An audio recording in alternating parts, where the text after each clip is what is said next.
I'm always telling Dee that my workouts, I feel like a better person. Like it just takes the edge off everything. It does. Like the morning was miserable. The rest of the day is freaking easy. Yeah. Yeah. Yeah. Do you work out first thing in the morning, or do you wait till? my schedule's got a little insane lately, but yes, I've always worked out morning. Yeah. But I've started to add in kind of day, afternoon, whenever I can. Multiples throughout the day. Because I'm trying to achieve things that my body doesn't want to achieve. I always feel. I try to work out in the morning, and I definitely make excuses to not work out in the morning. And those excuses are usually like my son or my daughter didn't sleep good at night, right. and I'm on 4 hours of sleep, and right. I'm like, I could probably use the extra 2 hours of sleep right. so I can function at work, and I'll try to get a workout in the afternoon. But I feel like crap, whether or not I'm tired or just because I haven't worked out. And then I'll try to squeeze in a workout in the afternoon, and maybe something will come up and I can't fit it in, and then I feel like crap. Right. And then I'll put my kids to bed, and then I'll sit on the couch and be like, all right, now I can do a quick workout, or maybe skip it. I feel like crap. But when I do it in the morning, I feel so much more energized. I feel so much more positive. I feel better about myself. I feel like I look better. I feel like I'm a hand talker. So am I. I'm a wicked. That's why I'm sitting like talker. this, so I'm not in range. I'm a wicked hand talker. So I try to get there. I try to get there in the morning. Right. But luckily at work, they're really good about, as long as you do your job, you make time to get to the gym and do that. Yeah. Yeah. My favorite workouts are always the ones where I don't want to go though. Yeah. I'm sitting there like literally. Like when it's cold in bed and you feel comfortable. And I've been running some stupid distances lately, or like last year, all winter long, just going out and just like I know I can hear the sleet. Yeah. I'm like, I still don't. I must stay here in bed where it's warm on my way. Yeah. But then when I get up and do it, I'm pumped after. Yeah. Once you get going, once you get running, So will you run right here, right on this road? Pretty much. And then you've been doing like 50-mile runs. Yes. So I've done 3 50-milers. That's nuts. Yeah. So my cousin, the first podcast I did, him and I are trying to get 100, trying to do a 100-mile run. And a year ago, marathon was still like I was not confident. That distance kicked my butt. Like it was brutal the first time I did it, and even after I did my first Ironman, which had the marathon at the end, like it fell apart. That like I had no confidence. Yeah. Then he started a podcast and he had me as his first guest, which he's never released. Oh really? Yeah. What's he waiting on? He wants to do a lot more, and he hasn't been able to fit it in his schedule for the most part. It's just one or two that he's done.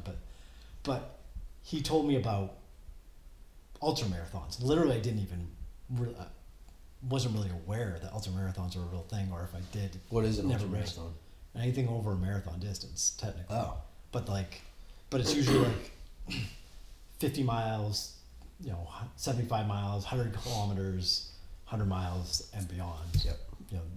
There's Courtney DeWalter does and Cam Hayes do like 250 miles. Yeah. I feel like your feet would bleed. Oh my gosh. And then you just push through it. And they're pushing through the sleep part. The sleep's the part that really gets him. Yeah. So he kind of told me about that, and he was telling me how he wanted to start doing ultras, and I'm like, I don't even know what that is. Like marathon kicks my butt, but once I started aiming beyond marathon, then marathon became not so bad. Yeah. But I keep injuring myself too, so. Well, I've been doing that too. Kind of frustrating. I'm not doing 50-mile runs. I'm kind of doing something different.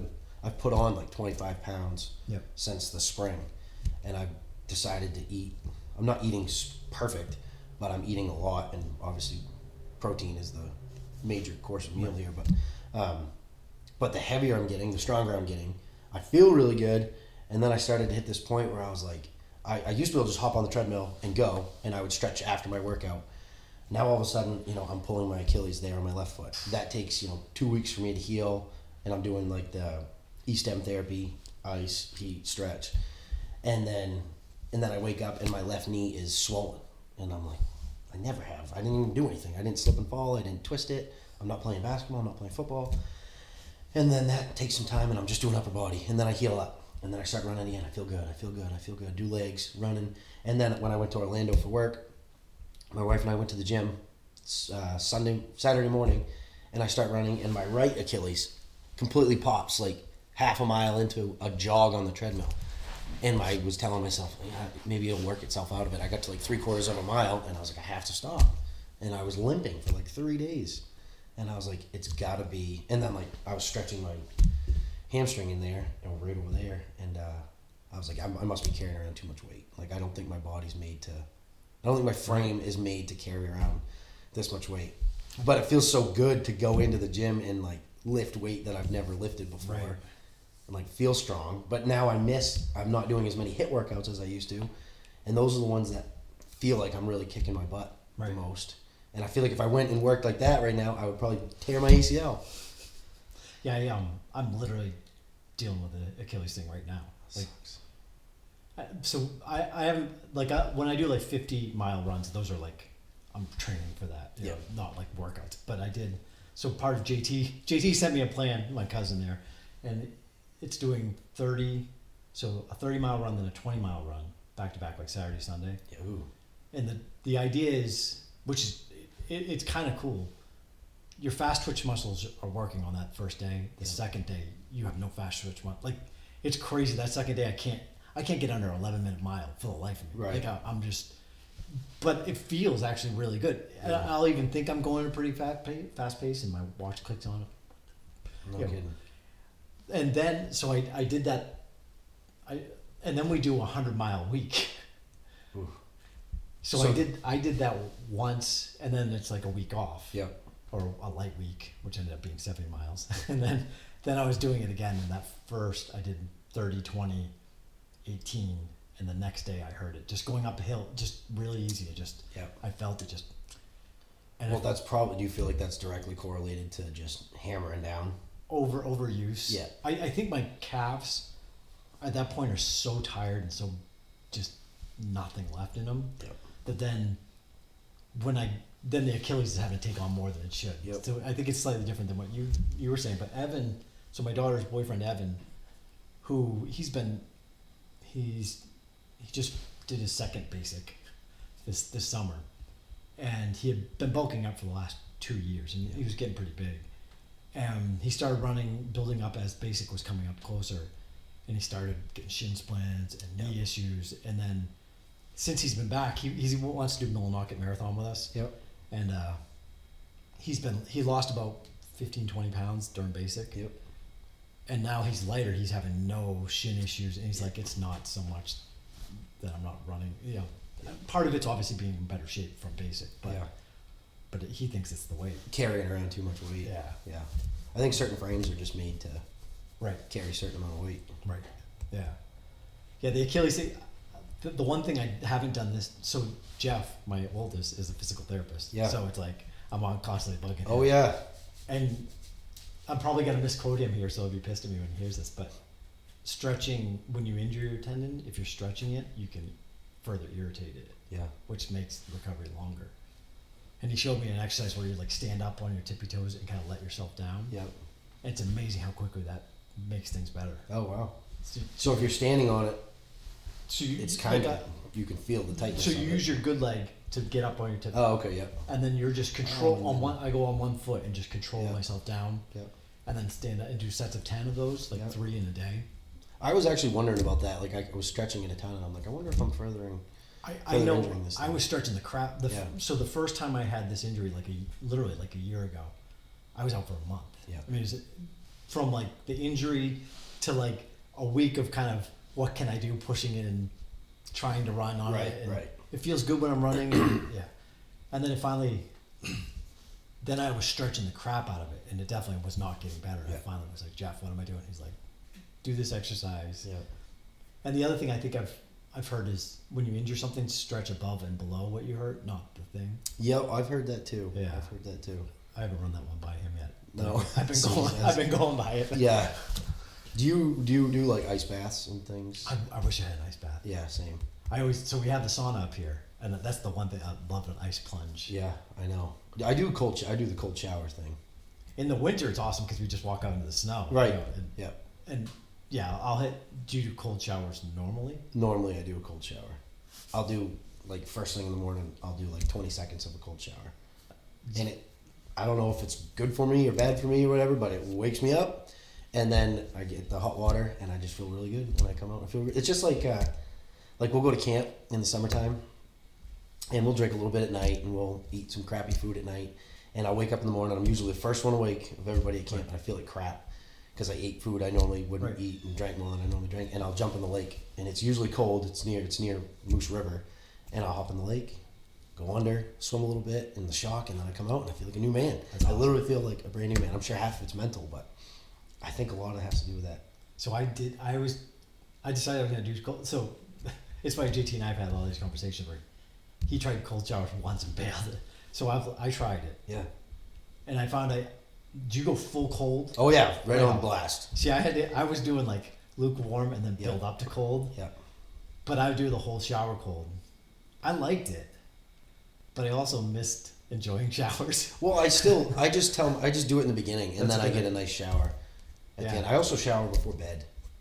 I love showering before bed, and I'll do like a cold shower before bed, and then get into like my comfy warm bed and lay down, and I just feel like as relaxed as I could be. I think there's something about like it's developing mental toughness in a way. You know, like it's kind of like what I said before. Like if your workout's hard, the rest of the day's easy. You know, and it's. I mean, I find myself I'm starting to become kind of this fitness path that I've been on. Yeah.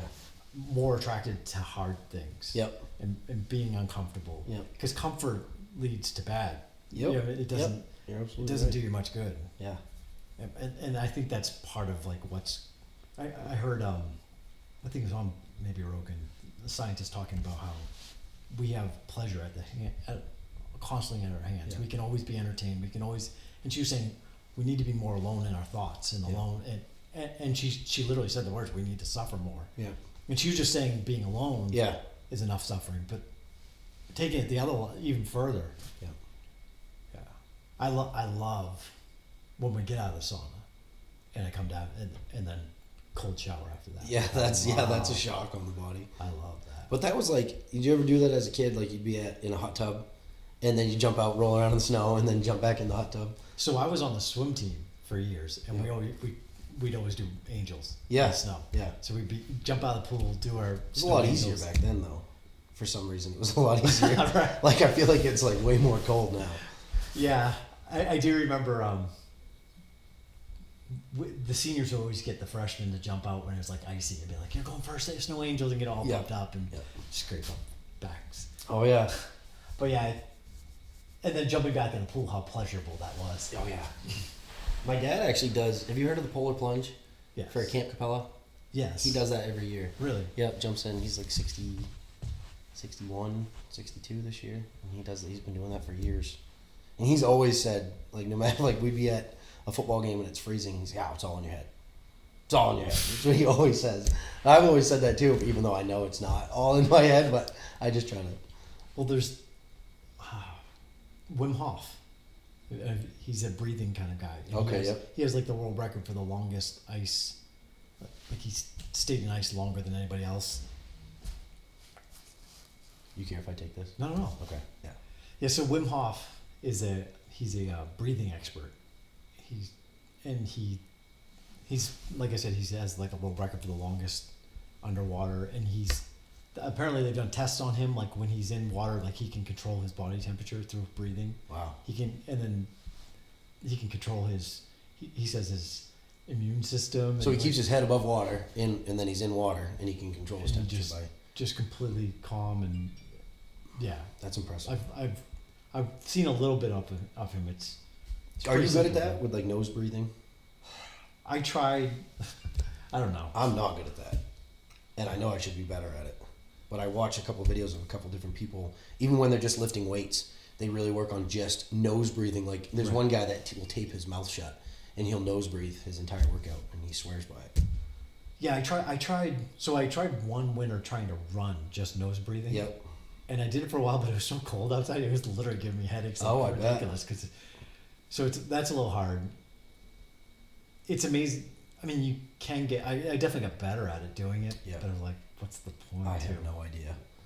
I mean, I know when you breathe in, one of the Gracies, Rickson Gracie, the jiu-jitsu guy. Yeah.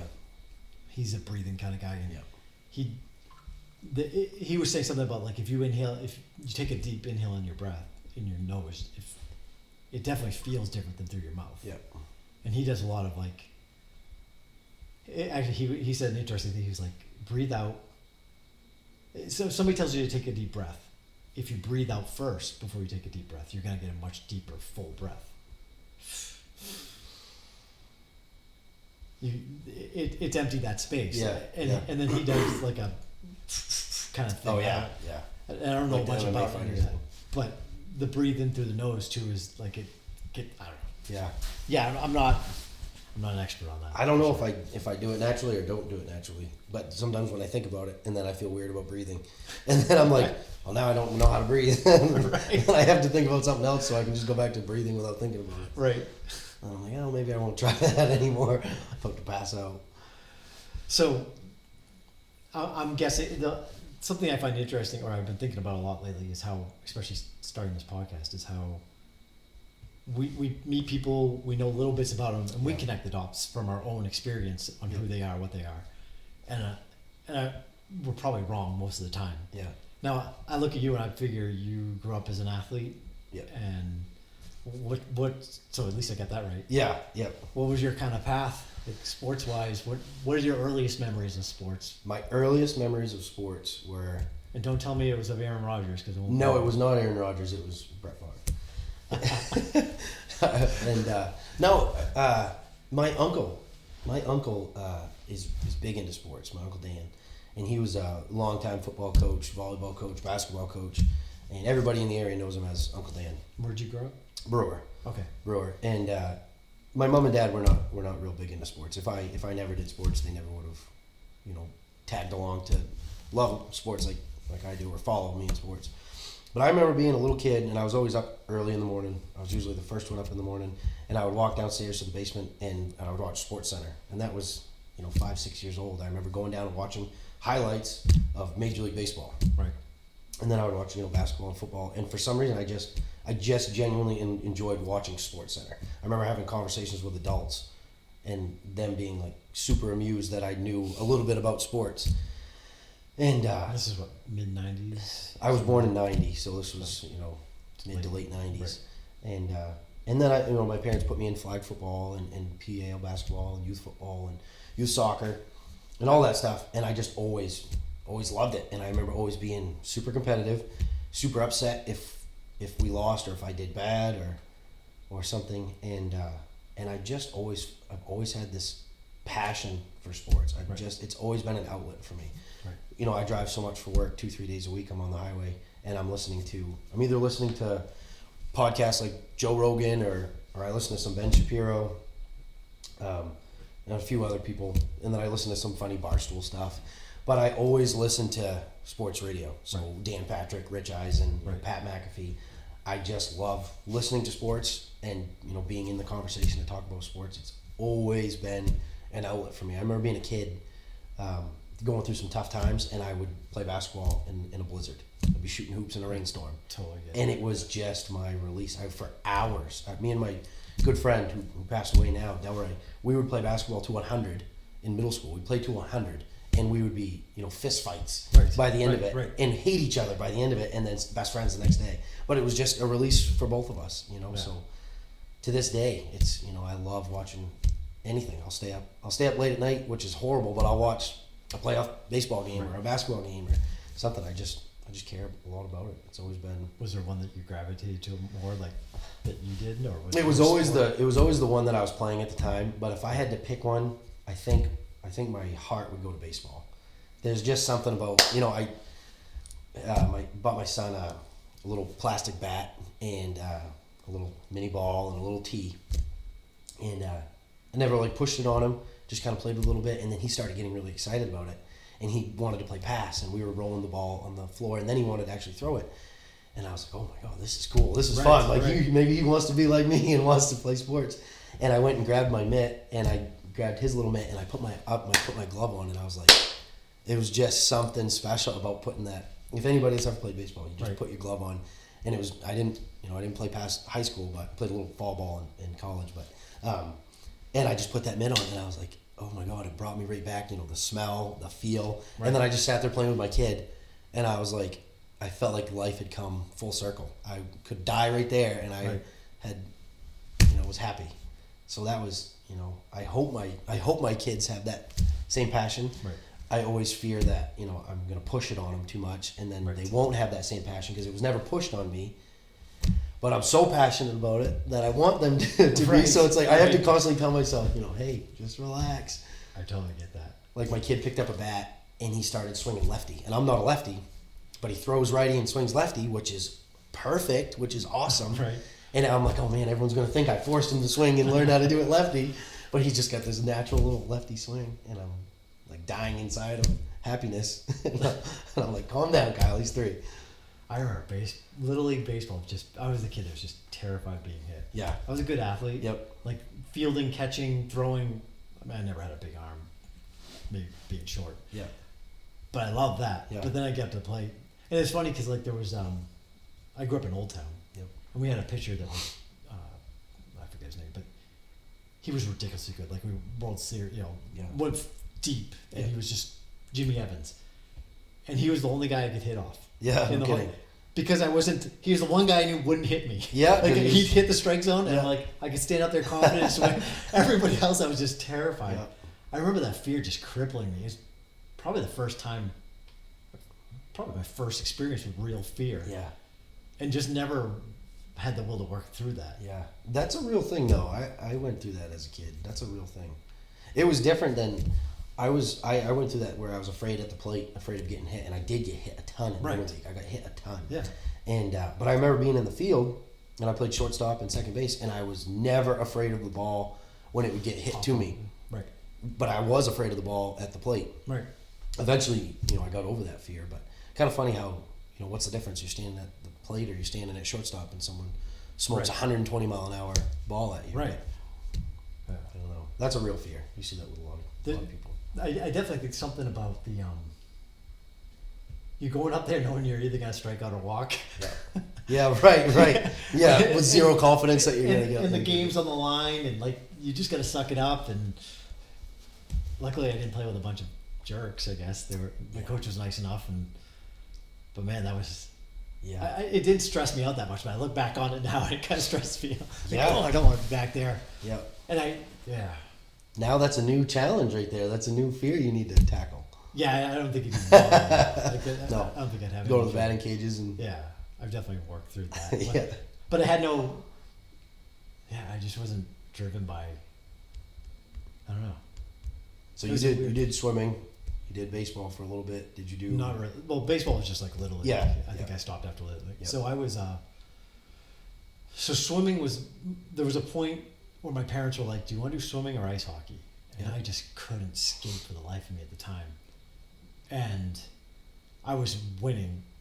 Swimming, I was ridiculously good. When I was young, so everybody was still my height at that time. Yeah. I remember one time I was at a swim meet, and the kid, and it was a relay, and the kid beside me had jumped in the water, and he was like 3/4 of the length, and it was just a one lap. I'm like, oh, I still got him. Yeah. Like I felt like I could just take on anybody. That's fun. As I got closer to high school, people got taller. I started falling back. So in high school, I went to diving, which was off the diving board and stuff. Yeah. Which was just its own stupid. Dealing with fear there was ridiculous. Oh, I bet. Yeah. But football was my thing. Yeah. I mean, I was just football was everything. Did you play tailback?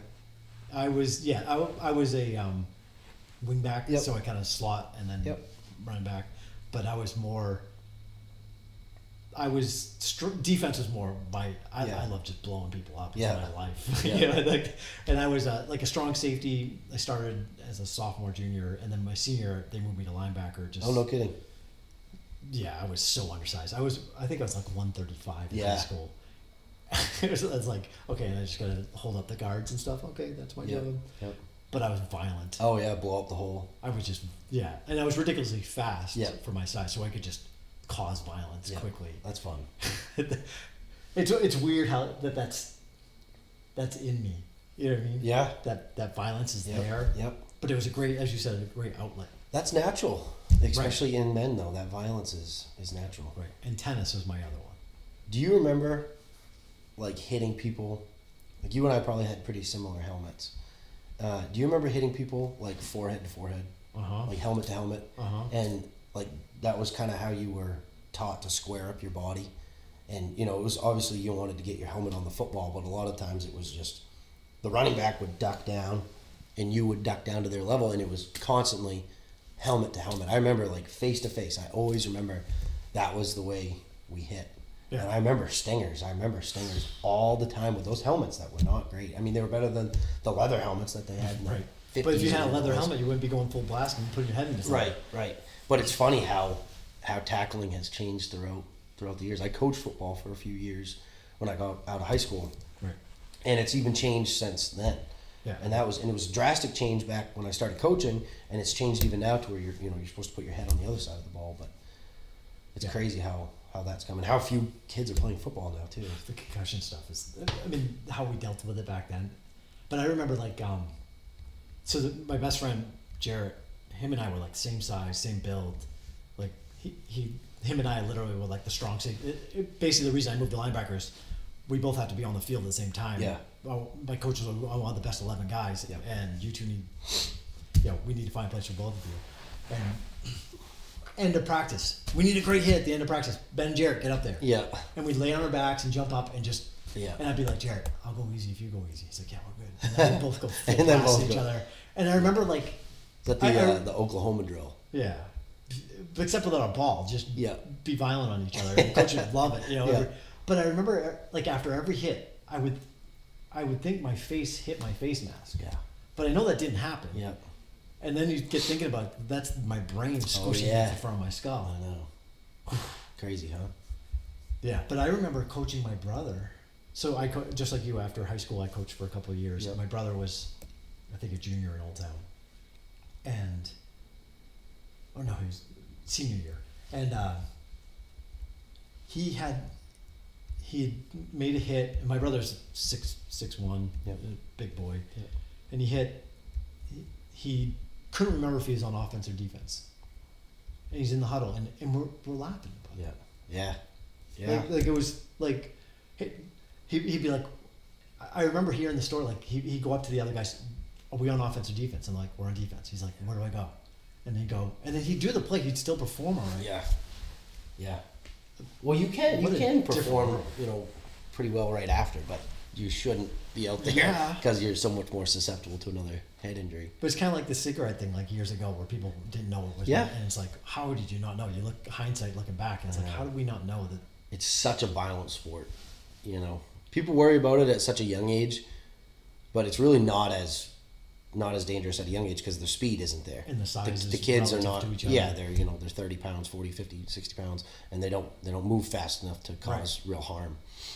There's more concussions in soccer than there are in football just because of people jumping and heading and running and hitting each other in the head. But you start to get to that high school level, definitely college, definitely pro, where their guys are running 4.2, 4.3 40s, and they're 200 pounds of solid muscle. Right. And that's really when it. I was watching the Packers game against, it was 2 weeks ago against the 49ers, and Devontae Adams ran across the field, caught the ball, and got smoked in the head. His body went limp. He laid down for a second. They went and they grabbed him real quick. He jogged off to the sideline. He was definitely out. Right. He was definitely out. Right. 2 plays later, he was back in. And normally they don't miss that stuff, but he was definitely out cold. Right. Definitely out cold. Whereas, like, you get hit in the head again, you could cause serious damage. Scary stuff. It is wicked scary. My daughters play field hockey, and that sport terrifies me. I don't know how they don't have helmets and pads. That ball is no joke. That's like a ball of concrete. But we talked about like not standing in the batter's box with the ball coming. Yeah. They're taking that ball. So Kaylin last year got hit in the head, and it hit her mask. So they have a little eye protection. Yeah. It hit her mask, and she went off the sideline. I'm like, and my wife's freaking out, right? Because she's going over the trainer. I'm like, she's all right. And I remember across the field seeing her. She had to close her eyes and walk or something, and she fell over. And then she did it again, fell. I'm like, holy crap! My daughter used to be a gymnast. She's got great balance. Yeah. It was terrifying. Yeah, that is scary. You want to beat the little girl out there. I know. That's such a strange feeling as a parent. It's a teammate, but same team. She did it on purpose. She wanted Kaylin starting spot. Yep. Yeah.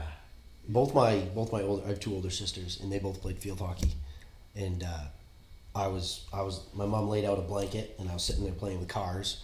And they were in middle school or high school playing, so I was elementary school, and I was playing with cars, and I actually got hit in the head with a ball, out cold. How bad? Yeah, and I was like 5th grade or something like that. So you grew up with two older sisters. Two older sisters. How was yeah. that? That was good. I love my sisters, but it was different. You know, obviously they shared a room together, and they were quite a bit older, so it was. Oh, okay. It was. I say quite a bit older. My oldest sister Sarah is like 7 years older than me, and my sister Jess is 3 years older than me. But I mean, they were always in different times of their life. I was always the little. Right. They call me Bubba. You know, I was just always the baby. Right. More spoiled than they were. I always tell them that my parents stopped with perfection. They don't like that too much. But no, they're awesome. They both have their own beautiful families now. But it was different growing up with two older sisters. You know, I always wish I had a brother. Right. But I wouldn't trade my sisters for anything in the world. I had two younger brothers. Yeah. I feel bad for them. Yeah. To be honest with you. I bet. Yeah, it was rough on them. I bet. But that's what. There's a lot of teaming up. So there's like 3 years, kind of like the opposite. 3 Yeah. years and then 7 years to my youngest. Yeah. And there was a lot of like 2-on-1 kinds of stuff. Yep. You know, negotiations to get the other brother on your side, so then Yep. parents would take your side. Or Yeah. Makes them tough though, right? I mean, it toughens them up. Yeah, I was probably a little bit too much of a jerk back then. I was a little too full of myself back then. What's the worst thing you did to your Oh, brothers? Yeah. He's like, I don't want to put it on camera. I'm trying to think now too, right? So I remember. This is too. I was too old to even. So I probably was in high school, and my brother was maybe middle school, and he drove me nuts, kind of thing. Like just everything he did, and like I was something about like how to spread peanut butter the right way, like and I was just. And he was just doing it wrong, and it pissed me off, and I like whacked it. Like I just because you could. And like let's go. Yep. I mean, I definitely like that kind of stuff. It's weird, like bullying. Like I would never bully anybody. No. Like, I knew better than that. Yeah. But he's my brother. Yep. So you can. It was I don't know where that came in my head. I feel bad about it, and I've heard from his kids that your dad, to our kids, he was a jerk. So he's hung on to that for a while. As he should, because I was. I mean, it definitely made. I mean, he's tough as nails, and maybe I deserve some credit for how Yeah, I think out, so. but- I think so. But it could have been a nicer. My cousins, they're my second cousins. One of my best friends, Billy, is the most athletic and probably strongest kid, like pound for pound, I've ever grown up with. He has two younger brothers, and we used to go over to their house.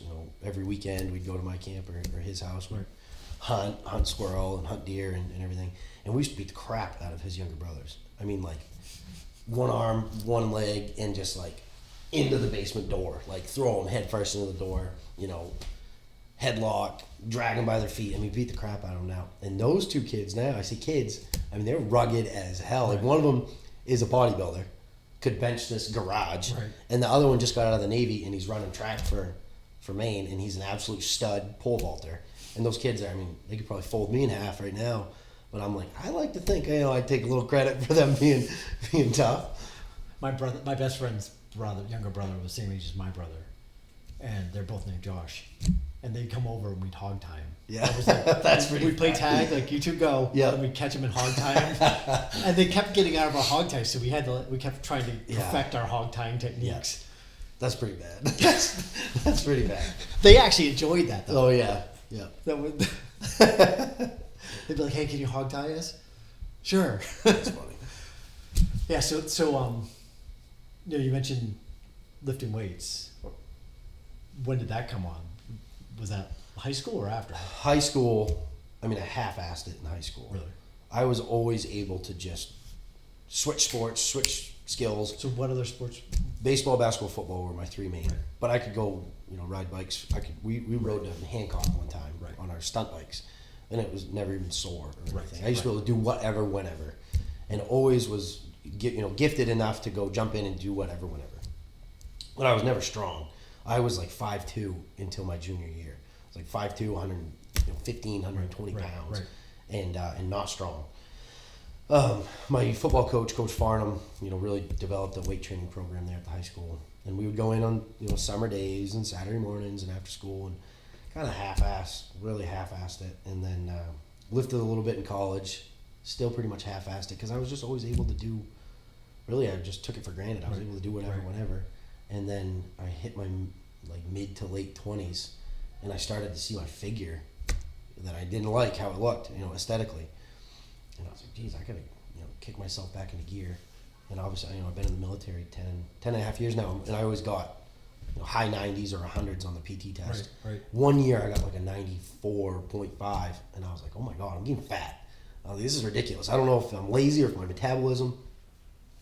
And that was a couple years ago, and then I just really kicked it into gear. And the key for me is just consistently doing something. Right. My wife she's a stay-at-home mom, but she also works.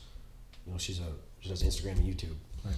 And but she is as fit as they come, and she's chasing 2 toddlers around, works on her computer. Almost has zero time to work out, and always makes time to work out. Right. Whether it's she had a stress day and it was too busy, but she finds 10 minutes to do a quick hit, or if she just bought a stationary bike. Right. So she'll put her laptop, she'll be editing videos or answering emails and riding 30 miles on the bike. Right. And I'm like, man, I got to keep up with that. You're kicking my butt. And so that, and then obviously, being able to play with my kids has been that. But just, I'd say more this year, I've really got into lifting and different styles of lifting. Right. My first deployment, which was 4 years ago, I tried to do you ever heard of the 1,000-pound club? It sounds familiar. Bench, squat, and deadlift, total to be 1,000 pounds. I couldn't get it to 1,000 pounds. I hit 950, 960, and I started to feel my knees not feel good. Right. And I started thinking this was fun, but I got to give up now. But that was when I really got into proper technique, right, and then actually pushing myself to limits to see what I got grips on my hands because I couldn't grip the bar anymore. So I started really pulling. Then I did a lot more research that a lot of it says if you can't pull it, if you can't grip it, you shouldn't lift it. Right. And I kind of believe in that now, but I really enjoy, pushing myself on that end of aspects. I've had a few surgeries, so it's nice to feel like I'm strong again. Right. I had a shoulder surgery and shoulder and bicep surgery from overuse throughout the years. Baseball, football, climbing towers in the military, not stretching, things like that. And then I crashed my snowmobile a couple years ago. I don't know if you remember that. I do remember that. Yeah, that was pretty bad. Speaking of concussions. Yeah, I was pretty beat up. I never got diagnosed with a concussion. But you messed up your helmet pretty good, right? I was asleep. I was sleeping on the trail. My helmet was in pieces. That's right, yeah. Yeah. And blood all over the place. I think it was 17 stitches in my face. And then, but the worst part was my collarbone. I broke that in half. Like, it actually broke in half. A lot of people break their collarbone, and it's like a fracture or a chip. Right. It actually was, you could move it. It broke in half. That was the most painful thing. So that took a while, but now with all those different surgeries, I can go and I can bench more than I've ever benched in my life. So that feels really good. Right. Just physically being able to lift stuff. Yeah. It also feels good too, like for your ego. Right. Like I always plan the workout the night before I go to bed. I'm looking up what I'm going to do. I'm watching videos, and then I get in my head because then it's easier to wake up in the morning knowing what you're going to do, and then get excited to do it. Right. And you kind of go in there like it's game day a little bit, and you go in and you're like, I'm going to lift this, this, and this, and you do it, and you feel strong, and it's like you just like won a game. Right. And then you're like, I'm going to work now, and I'm excited. I was such a freak in the weight room in high school. I bet. I heard that. I actually heard that about you. I was talking to that guy the other day. Hines? No. Old Town Archery. Oh, I'm not sure what do you know? I forget his name. Yeah. I didn't know if you talked to Mike Hines, who I went to high school with. You went to school with Mike Hines? Oh, yeah. I did not know that. Yeah. Mike was a ridiculously good running back. Really? Ridiculously good. Just a natural.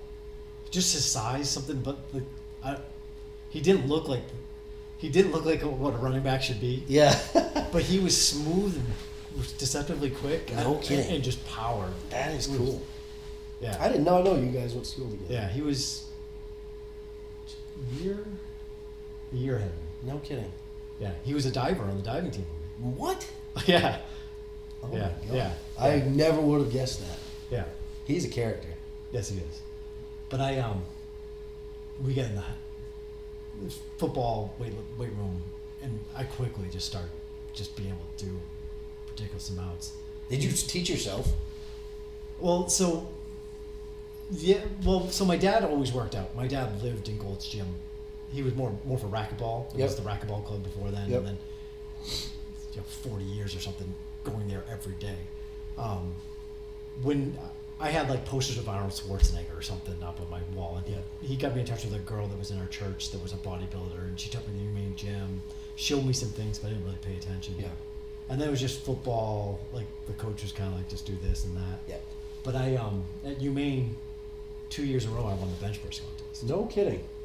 But it was factored by body weight. Yeah. So it was ridiculous. I was still weighing like 140. Yeah. And I was putting up over 3. Jesus, how old were you? 18, 19, 20. No kidding. You're strong. That's really good. I don't even. My favorite thing, and I was a dick in the weight. I look back at myself and like I go to the weight room and I'd pick out whoever was benching the most. Yeah. And I'd go next to him, put the same weight on he did, and they'd be working hard, and I'd just go.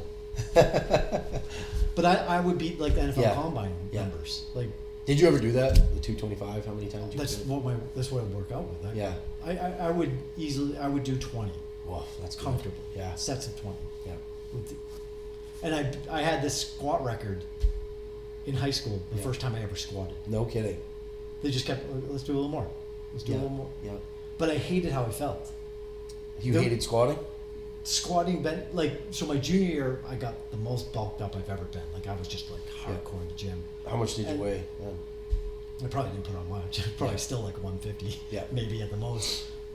But I could see the difference in my speed, noticeable. Yeah. And being little like I was, speed was my game. Like I had to have, and I could feel the difference. Yeah. No like joint pain or anything like that. I mean, I was young enough where I'm not feeling it, but I was. I love working out. I love getting in the gym, but I'm so much more into like HIIT workouts and things like that. Yeah. Now. Like that just, or lighter weights, just lots of reps. Yep. Yeah. But I don't do as much anymore. More plyometrics if I'm going to do something, kinds of stuff. I get bored easy, so I really enjoy doing. My wife and I will do a HIIT workout together. Like Saturday morning, we'll probably do a HIIT workout together before we take Knox and Elodie to soccer, and that's always fun to do it together. Right. And we'll mix up the variations. You know, she'll do way more legs than I'll do, and I'll do way more push-ups than she does. But we have fun with that because we compete against each other. Right. If I see if we're planking and I see her I'll stop real quick to take a break and get my posture better, and she's over there crushing it, and I'm like, what? Right. And then I'm like, no way, I'm going back to it.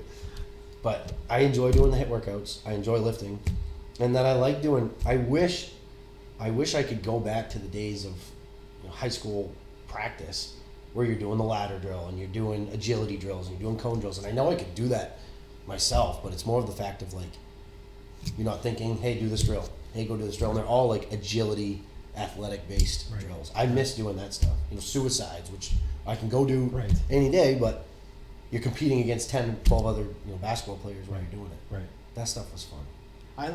Speaking of basketball, that's so the violence of hitting in football that once football ended, that's where that ended. Yeah. But basketball, pre-COVID, I'd play with a bunch of guys for 3 hours full court. Yep.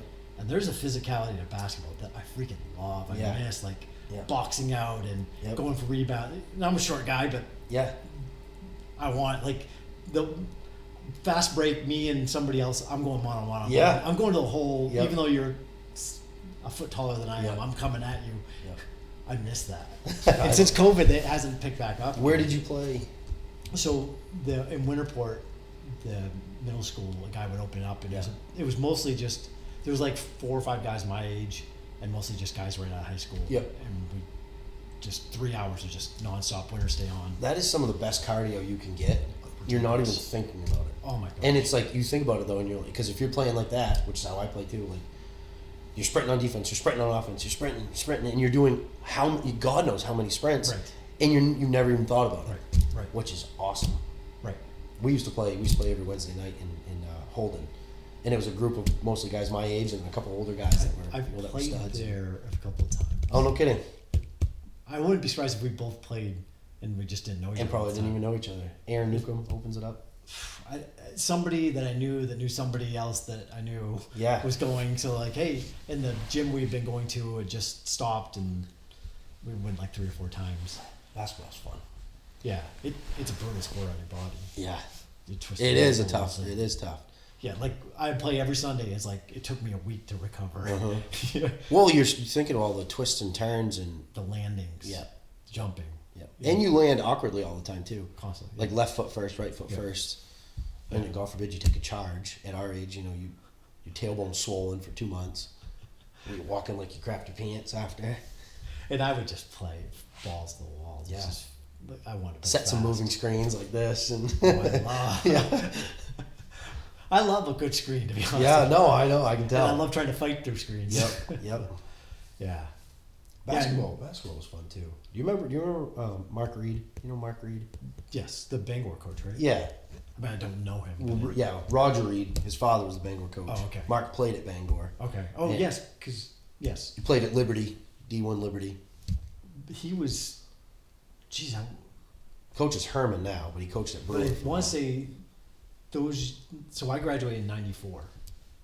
And I want to say he was he playing then? Yeah, so I think he was playing. So our team, we won states 2 out of 3 years in high school, and Bangor won the other 2, and we were just like it was probably that same Bangor were just same year. And like the auditorium would sell out for I mean, it was just ridiculous. Yeah, I do. The old Mecca. Yeah, I remember going as a kid sitting in those seats. I have 4 of those seats, those bleacher seats. Really? When they tore it down, my dad went and grabbed 4 bleacher seats. But so I played for him in high school. Right. That dude was tough. Yeah. Knowledge-wise, the most knowledgeable about basketball I've ever played for in my life, and I'm talking like drill sergeant tough. That was an experience. That was a challenge. Some days were borderline, like, man, I don't enjoy this anymore. And then other days, when you had a good practice, it was always about practice. When you had a good practice, and you would get like a half-ass compliment from him, it was like you got $10 million. Right. So it was one of those, and I didn't know it as, if I could go back now, I would embrace that. Right. As much as I could, I would be like, drink it in. As a kid, you're like, hey, did anyone see Coach Reed today? Was he happy? Did he look mad? Like that was our every day. But I look back at it now, I'm like, man, we learned so much from that guy. My football coach was similar. He was an ass. We all hated him. Yeah. But I think it was intentional. Yeah. Like because the assistant coaches would come up to us and be like, and always smoothing things over. But he was just, and it would like, I remember I'm lining up for a play. I know the play. I'm like, oh shoot, what was the snap count? Damn it. I'm going to watch Steve, who's next to me. Steve goes off sides, I go off sides. And I remember he comes up and just hits his clipboard on my helmet so hard. Yeah. Concussion stuff, right? Yeah. And then he looks at Steve, and he takes 3 steps back and slams it into him. It shatters. I remember I had like a chunk of it into my arm. We hated him. Oh, yeah. Like, hated him. Yeah. But looking back on it, it's like, oh, that was his, to like join us as a team. Yeah. The Mel Brooks kind of thing. Yeah. Is that where, not Mel Brooks, that's a comedian. I was thinking. On Ice guy. Mel, no, Mike. I think it's Brooks. You're talking Miracle on Ice. Right. What's his name? Herb Brooks. Herb Brooks. Okay, yeah. And then, and he would like bring in the assistant coach and be like, hey, bring him in. Right. Yeah. And there was definitely a lot of that going on. And our assistant coaches were like the guys. Talk about psychology, though. Right. I mean, you got to play your cards right there. But it definitely made us tougher. It made us a team. Yeah. I've found I've been drawn to, so like I said before, misery. So I've done an Ironman, right? I've done a couple. Yeah. The swimming I can breeze through. Yeah. The biking sucks, but I can push through it and I feel fine. Yeah. The running's misery. Yeah. Every time I run, the first mile sucks. You still hate running? The first mile. Yeah. I hate a lot of running. Yes. For the most part, it's a miserable thing, but I'm in that misery. Yeah. I love it. Yeah. Embrace the suck. I really do. Yeah. And as I go further distances, the more it sucks. and the more I love the suck. Yeah. It's a weird thing. Yeah. Like you said, you'd love to go back to football or basketball and embrace that. Yep. And I'm for me, it's like a mental challenge. Yep. You know what I mean? Like, Yeah. where like I used to love, like I never even thought about running. I never considered myself a runner. Like, I love the strategy, like tennis. Like, this isn't working. I gotta switch my strategy. I gotta switch this up. Overpowering's not working. I gotta go to the net or whatever. Football. How do I beat this guy even though I'm undersized? You know, everything was. I love the mental game of all of it. And now running is like my mental game every day. Like, do you listen to music when you run? I rarely. Yeah. I love. I try to let my brain just go. Yep. To wherever it's gonna go, and it wanders. I figure out. I solve all kinds of problems in my head. I create also problems. Yep. But then it's like, oh, this thing on my knee, is that gonna keep coming? Yeah. Don't think about it. Yeah. See if it goes away. Yeah. Oh, did it go away? You know, and I'm constantly in my head. And I'm constantly just in the suffering. And Do you feel something like when I run and I stop running? It's never because I'm winded or like bored. It's always because like, wow, my Achilles hurts or my lower back is really tight or my knee's tight, and I'm like, man, I get really frustrated because like I want to run way more. Right. And I always think like, should I just push through this and treat it like that, or should I be smart and be like, I got to stop because I still got to play with my kids tomorrow morning. Right. You know what I mean? I get torn between.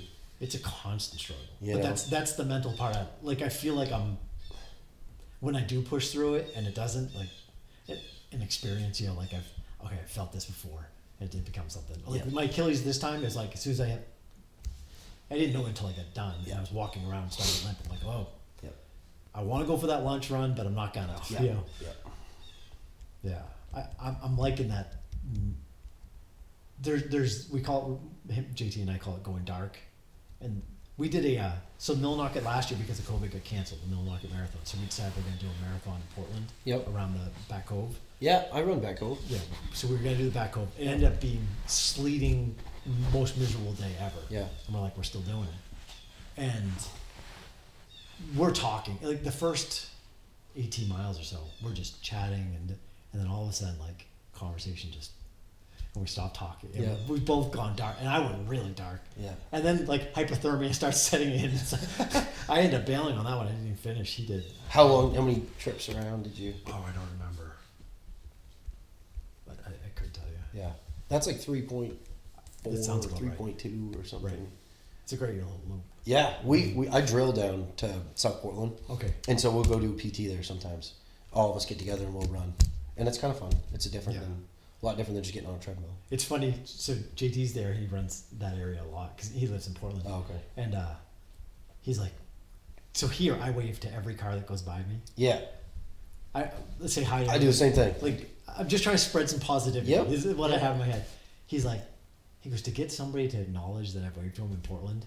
It's like he's like, I want to like run and then have somebody like surveying people after. Oh, like, yeah.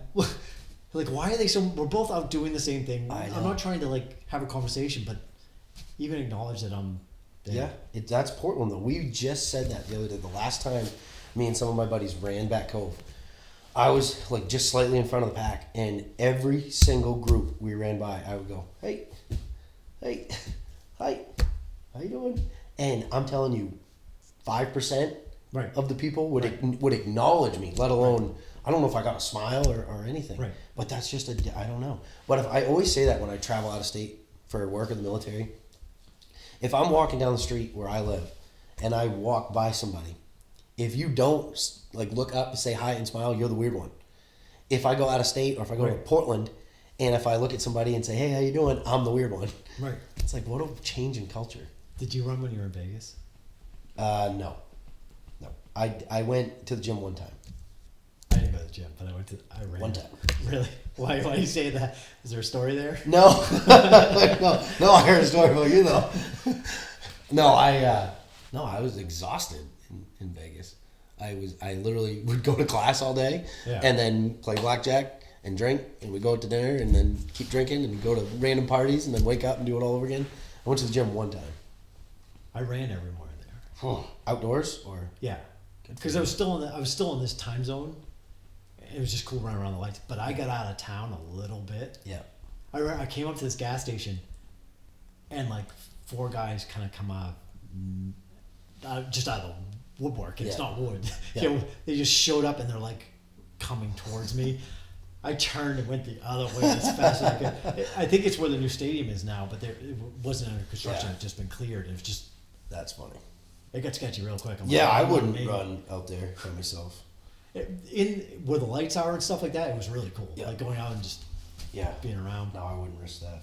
That new stadium is beautiful, by the way. I bet it is. It's like it looks like Darth Vader, and it's like all mirrored black on the outside. I'm trying to think if I've seen a picture of it. It looks really cool.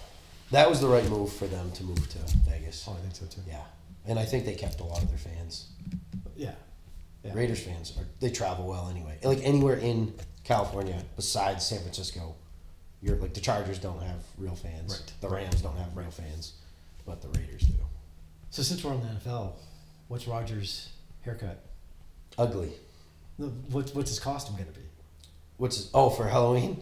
Isn't that why he's growing out his hair? I don't know. Do you think that's why he's doing it? He said that. Oh, he did? He said he's growing out for. I just figured he's been trying to be like so philosophical lately. Really? Yeah.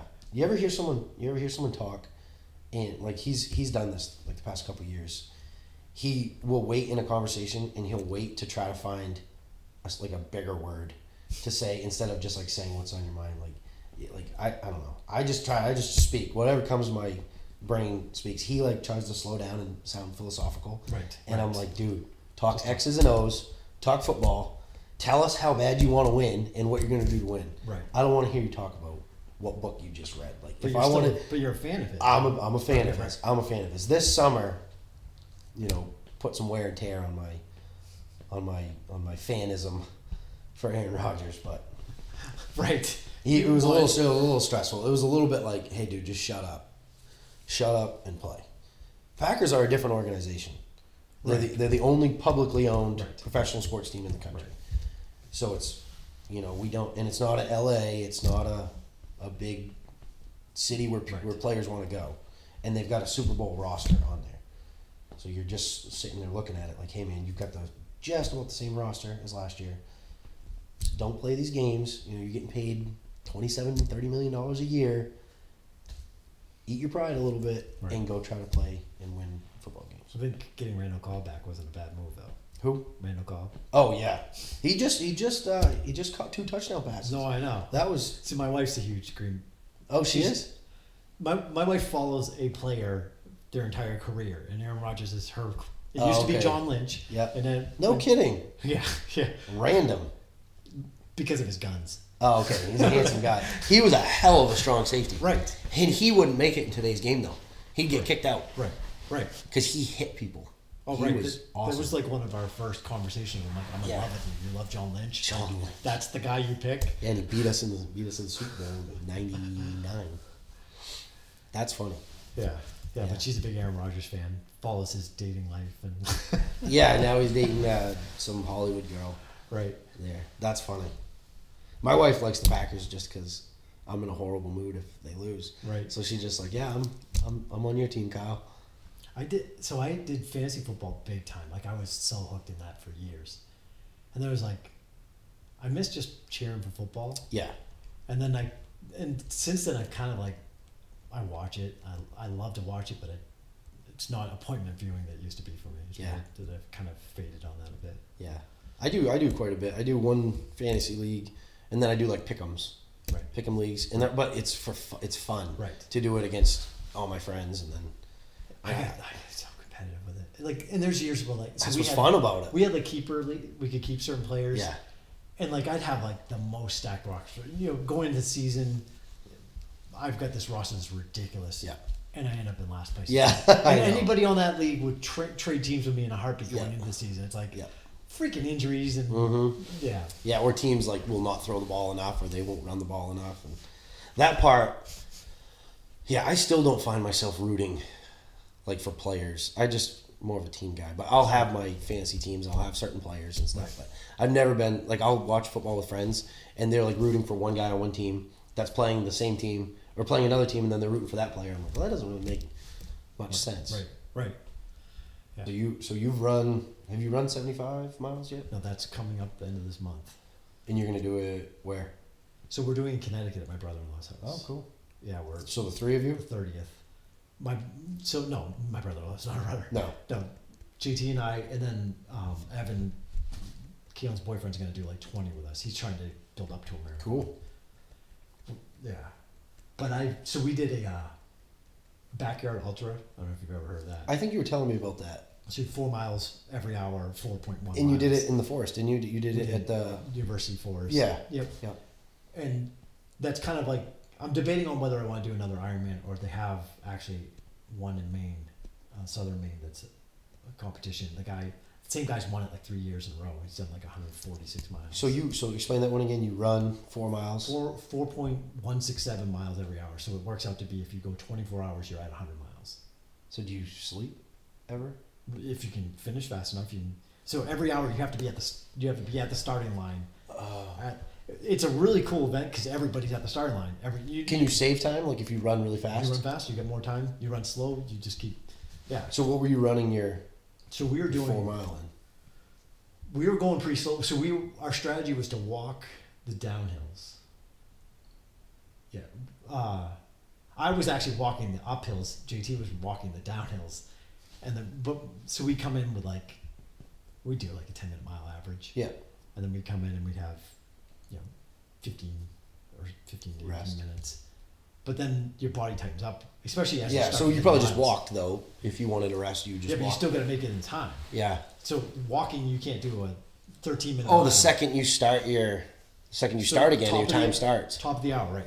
It starts again. So you gotta keep hitting that time, and you keep getting closer and closer to the time. Yeah, right. And then and then things tighten up on you. It's definitely difficult. Could you eat while you're doing it? Like, yeah. you got gel packs and whatever you want to do. bananas You if just got to finish that loop in a set amount of time. How many people did it? Oh, it was just him and I. Oh, cool. Yeah. That's funny. Do you have like headlamps and stuff, or? Well, we started at like 6 a.m. I think, 6 or 7. Yeah. And we made it to like a little into dark. So yeah, we had headlamps, and we were at 56 miles. Good And for we you. both were like, our bodies are handling this. Yeah.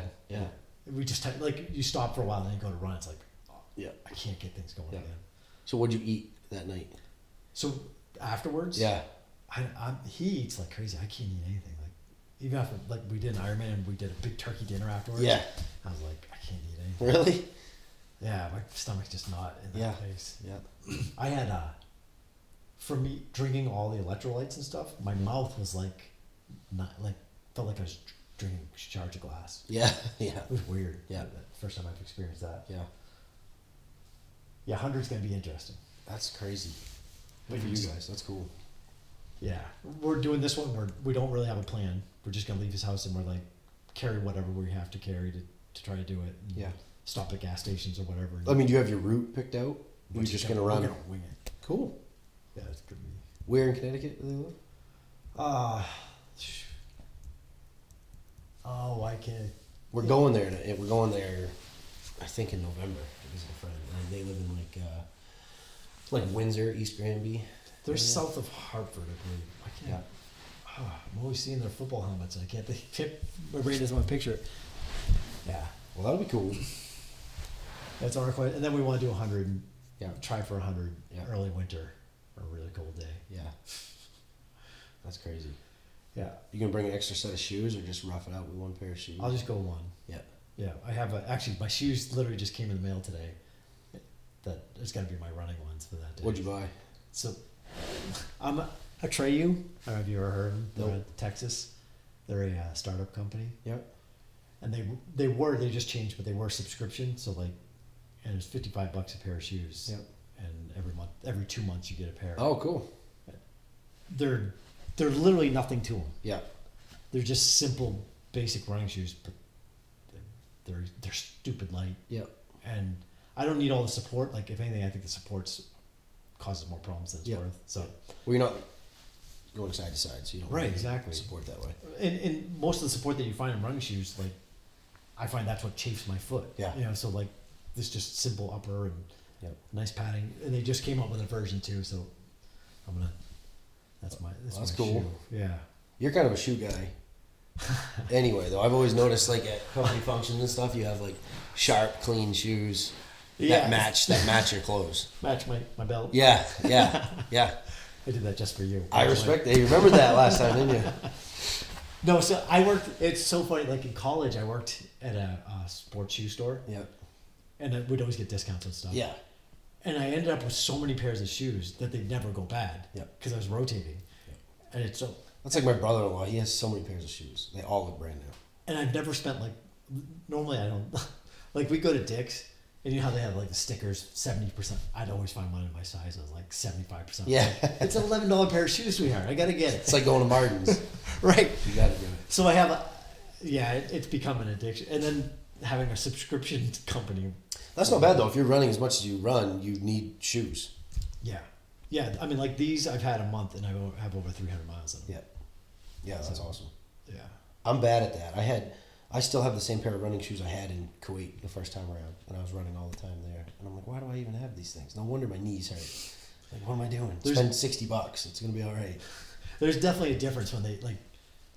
So when I got this pair, I did a little video which I ended up not posting because it came out like crap. But I tried on like I had the old pair that I had like 300 miles in. And these new ones, I'm like, there's a big difference. Yeah. Like there's some spring in this, and there's no spring left in the other. But I had a stretch where I did like barefoot running. No, the barefoot running shoes, not the finger shoes. No, but they were like really thin foams. They were actually by Skechers at the time. Yeah. And I really liked that. Like really? To feel the road a bit. It was some cushion, but it definitely helped my stride, like my technique. Like on the hot top? Yeah. See, I would picture wearing those, but on like a trail, because I feel like the hot top is just rough. Right. Like you would want the extra support. Yeah, but the thing you quickly learn is like if your foot is like if you have too much cushion, your heel can take a strike. Yeah. You're running a barefoot, and it wasn't like all like serious barefoot. It was kind of like a little bit padding. Yeah. But you land where your foot's supposed to land. That's true. And it definitely helped me technique wise. Yeah. Yeah. And go do it. Do you know much about Zone 2 running? No. What is Zone 2? Oh my gosh. It's been a game changer for me.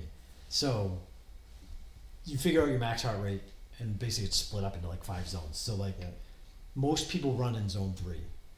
And studies show that like running in Zone 3 has minimal improvement. So basically like almost like above anaerobic. Yep. The high end where you can't have a conversation anymore. Running in that's Zone 3. When you're in Zone 3, yeah, the improvements are minimal. But if you run in Zone 2, so a lower heart rate, so it's a slow, like literally like I'll be on a hill and I'll watch my heart rate and I have to walk up the hill to stay in Zone 2. I've got to a point where it's improved, so I don't have to do that anymore. But when I started, what happens is your base becomes faster and faster and faster. So literally like a year ago, year and a half now, a 10-minute mile was Zone 2, what I'd average around here. Yep. I'm down to like 8:30. And still in Zone 2. So I'm at the same heart rate. Yep. So now that 8:30 is so much easier than it was before. That's so now cool. I can drop down to an 8 where it's amazing the improvements. Like I was on the treadmill, I did a lot of running on the treadmill last winter and I could see the improvement just happening. Yep. So when you say improvement, you mean time-wise or cardio, so like your actual like vascular? Well, how much faster? So my heart rate, I'm keeping my heart rate at a certain maximum. Yep. And how much faster I'm going. And so then and like a lot of the high-end triathlon racers and stuff do most of their training in Zone 2. And they'll do Zone 4 or 5. Yep. So they'll do speed workouts or above race pace tempos. Yep. But they never train in 3, which is where most non. But that's what they run in during the race? Right. In race, you're running in 3. Right. You're pushing yourself at...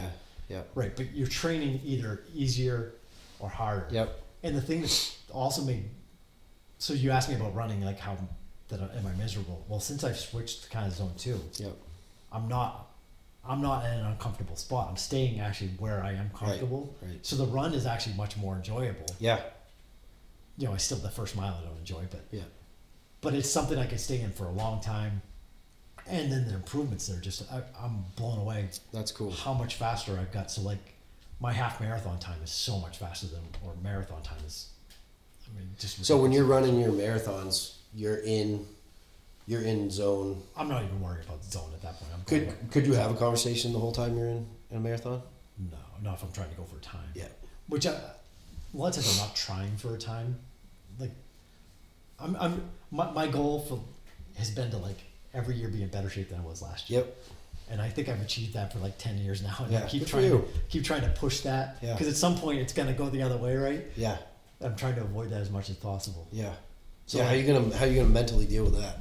I don't know. I'm terrified by that. Yeah. Yeah. I know, I think about that too. You're getting older. I think about.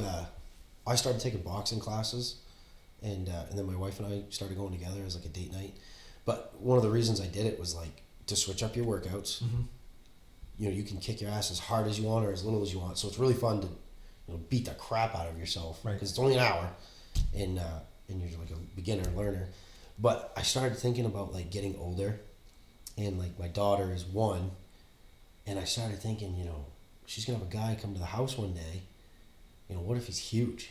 What if I can't beat him up? Like, I want to be able to beat this guy up. I want to be able to, and I'm like, at some point, I'm not going to be able to beat up my daughter's boyfriends. I know as dumb as that sounds, like, I'm like, how am I going to deal with that? And I'm like, am I going to carry my gun every day with me? Like, I'm so lucky that Evan, we love Evan. He's like we got so lucky with that Kaylin's with Evan and Logan's boyfriend, which we haven't met, but seems like a good kid. So yeah. I've been lucky there, but there was a point where there was a boy that lived up the street, Victor, and he'd come down here and play with Kaylin, and a couple of friends would play here. And I happened to be mowing the lawn with a shirt off, and it just happened to be I was in a good spot. Yeah. And so he'd be like, Kaylin's dad's jacked. It's like, let that rumor spread. Yeah, tell all the other boys. Light the fire, let it go. Why is he mowing the lawn with a machete? Yeah. I never learned more about epidemiology. I wanted we to. get your emails and it just kind of has to dig through all that. You have to be it's disgusting. A virologist on top of a safety guy. Yeah, which I don't know if I would still feel the same way about the current pandemic as I would if I was not as educated on it, driven into it every single day. Right. Which is like, it's a very frustrating thing to deal with right now because my beliefs could be over here, but what I have to do for the company to keep the company working, to deal with mandates and recommendations and restrictions are over here. So I definitely believe viruses are real. I definitely believe in viruses, but me and my family might have a more holistic approach to things. Right. We don't take ibuprofen every day just in case we get a headache. Right. Exactly. We try not to take ibuprofen if we have a headache. Right. We try to drink water or turn the lights off or put our phone away or go for a walk or something. And we try to teach our kids the same way. And be healthy. That is, if you look back to the pandemic, in the very beginning of the pandemic where we had 15 days to slow the spread and then it was, 3 months to cure whatever. What if we took 3 months or 6 months and the federal government said, hey everybody, we've got this free health and wellness program for the entire country. These are some free tips and tricks, and we want everybody to do it. So every morning you do this, and you can eat these foods, and we're going to provide these fruits and vegetables to everybody, or we're going to provide these fitness programs for everybody. If we did that and the entire country lost a few pounds, we would be a healthier nation. Yeah. And obesity is the number 1 factor in just about all deaths. Right. Yeah. So if we held a little responsibility and held each other to a little more self-responsibility or self-accountability for just obesity, just straight obesity. Which brings me to my next thing, like the FDA being God about what is good and what is bad. The amount of sugar that we have in foods, just in comparison to European countries that aren't allowed. Why do we have, I think it's like 58 grams of sugar per serving in ketchup? You hear Subway has to, I want to say Australia, can't call their bread. They have to call it cake. It's disgusting. It's so much sugar. They have to call it cake. It's disgusting. Like Subway's tuna that isn't tuna. Did you hear about that? Yeah. It's maybe it's fish, maybe it's not. And Subway's probably the better option between McDonald's or whatever. Yeah. French fries and stuff. Yeah. Horse meat and Burger King. But I just believe that I believe in medicine for sure, and I believe in vaccines. I don't believe in, insurance companies having the say of when vaccines are, I'm dealing with that with kids right now. And one example is the Hep B vaccine. I went and took my kid to the pediatrician, and I always ask questions. And I feel like they feel like I'm an anti-vaxxer just because I'm asking questions. And I always try to be super polite and super friendly and super smiley when I'm asking, because I don't want them to feel defensive, because they're just doing their job. Right. And I asked about the Hep B vaccine. They were getting ready to give my son a Hep B vaccine. And I was like, what do you need the Hep B vaccine for? And they said a few things, and then they just like printed off a pamphlet. And they gave me the pamphlet. And I'm reading through the pamphlet, and it talked about gay sex, and it talked about exposure to blood from other people that have hepatitis B. Right. And I looked at them, I said, why do 3-year-olds need this Hep B? And they're like, well, it says right on the sheet, potential of gay sex and blood exposure. And I said, well, my son's 3. I said, he's not going to be having sex with any sex for a long time. And I really don't think he's going to be exposed to blood from another person that has Hep B. Right. And I was like, is there another reason that we would do it now? Well, we don't want to forget. We don't want to forget and not have it in his chart when he's older. I said, can't we just put it in the records that he didn't get it when he was 3 and he can get it later, when his immune system's a little bit bigger? And, they looked at me like I had 4 eyes. And I was like, no, we're not going to get it right now. We'll get it later. We're not going to get it right now. If those are your 2 reasons as to why you need the Hep B vaccine, my son's not having gay sex when he's 3 years old. Right. And they look at you weird when you say that, but I'm like, it says it in the pamphlet you just gave me, So those kinds of things I just question. I'm always skeptical of for-profit things when there's a negative situation. I'm against it. Obviously these massive pharmaceutical companies, so there's 3 or 4 major pharmaceutical companies in the world, are making a ton of money. They're making a ton of money off this. So you should be able to be skeptical about that. And then you always sound like a conspiracy theorist and you get shamed about it, but you're allowed to follow the money. If you look at what pharmaceutical companies fund media companies and fund political campaigns, and then what lobbyists are funding other political campaigns. Well, isn't that why cholesterol got a bad rap, because the sugar Yes. industry paid off? Yeah. Eggs. Right. Too much cholesterol in eggs. Right. You have too much money in sugar. There's money in sick people. There's a lot of money in sick people. Look at I don't even know, are we allowed to say about other companies, but like Abbott Laboratories, they produce insulin, and they also produce it's either children's cough syrup or it's children's this children's medicine, but it has a pile of sugar in it, a ton of sugar in it. So you're creating insulin for diabetic children, but you're creating this other product that's loaded with sugar. Right, which is probably going to... And I'm like... You see the cycle there. Like... They're creating future clients. Right. Like 2 and 2 put together. You look at a bag of Doritos, you look at all this stuff, it's like... This entire pandemic, we had an opportunity to educate the rest of the country on how to eat healthy and how to work out and how to... if the rest of the country went for a walk and cut down on a bag of Doritos... Right. We would be a healthier nation. And I don't know how it didn't, I was in pretty good shape, and the pandemic hit. I was like, I need to be in better shape. Yeah. That's immediately where my mind went to. Yeah. Have you seen Kevin lately? He lost a ton of weight. Oh my gosh. I went to a field hockey game. He was there. Yeah. I pull in, he's standing in front of my vehicle looking at me. I'm like, man, that guy looks familiar. And he's looking, and he waves. I'm like, oh my gosh, that's Kevin. He's talking to me. I'm still looking at him like, I don't even recognize this guy. I think I want to have him on just to... Yeah, Kevin's an awesome guy.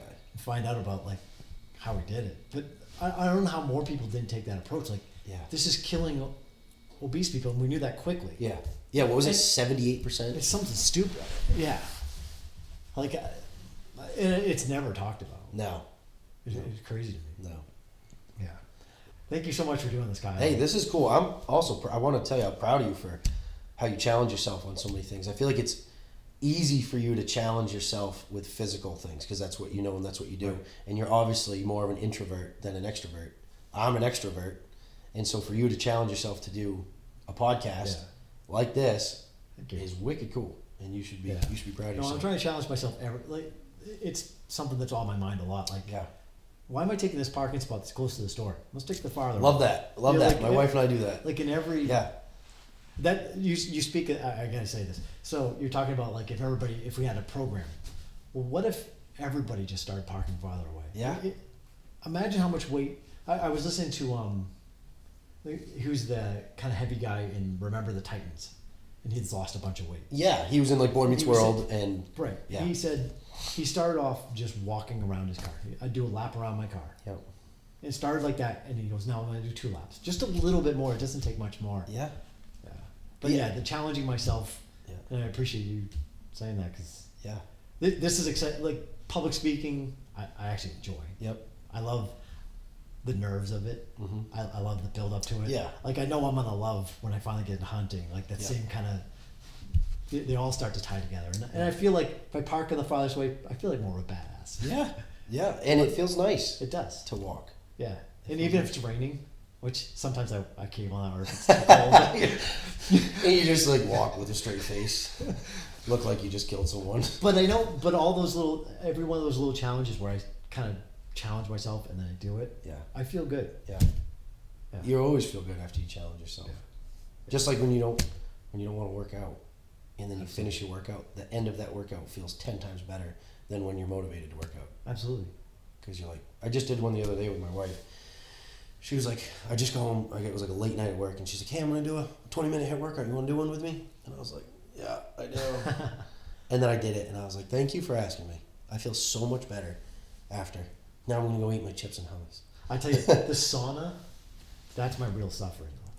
That thing kicks my. We go 178 degrees and we try to do a half hour. Good for you. And it's. Must feel so nice though. But there's a point. The first 15, 20 minutes, awesome. Yeah. Just great. Yeah. And the sweat's going. It feels good. But then it's like, my heart's beating so fast. Am I gonna die? Like your brain starts to go. It's like, Yeah. Like. Am I gonna get trapped in here? What if the door doesn't I open? can't breathe. I can't get comfortable. And you start to like have this. Literally have panic attacks. Yeah. Almost. Yeah. I can't say I've ever had a panic attack, but I want to imagine one. Yeah. And I get out, I'm like, man, I was such a sissy. Yeah. But it's nice to challenge myself all the time. Yeah. It's cool. Awesome. Thank you so much. Yeah, Kyle. you got it, man. Thank you.